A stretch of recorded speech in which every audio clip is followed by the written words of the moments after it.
Ieri la vicepresidente e assessore alle infrastrutture della Regione Veneto Elisa De Berti ha espresso soddisfazione per l'impegno nell'incentivare e favorire la mobilità sostenibile e il turismo lento attraverso l'uso della bicicletta e del treno. L'assessore ha menzionato l'aumento costante dei chilometri di piste ciclabili e l'avvio di iniziative come il nuovo servizio di Trenitalia con la vettura Tutto Bici sulla linea Bologna-Verona-Trento, Bolzano e Brennero.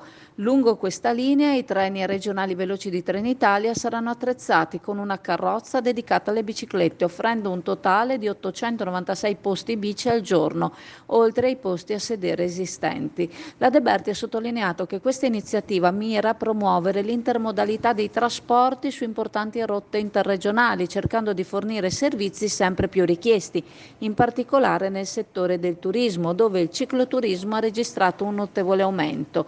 Nel 2022 sono state registrate 31 milioni di presenze legate al cicloturismo lungo i percorsi ciclabili del Veneto, che si estendono per quasi 8.000 chilometri.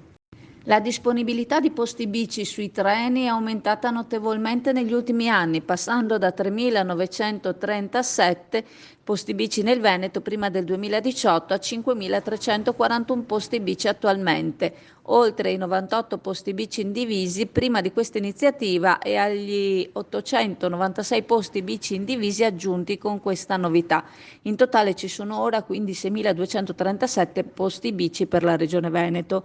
La vicepresidente ha anche annunciato l'inaugurazione di un tratto di pista ciclabile a Lonigo, finanziato con risorse regionali, e l'avvio dei lavori per la pista ciclabile Treviso-Stiglia a Casaleone, in provincia di Verona.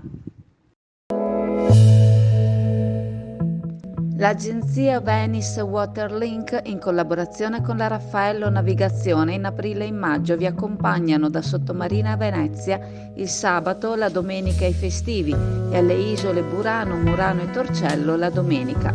Per maggiori informazioni telefonare allo 041 8626 373 per prenotazioni online sul sito venicewaterlink.com.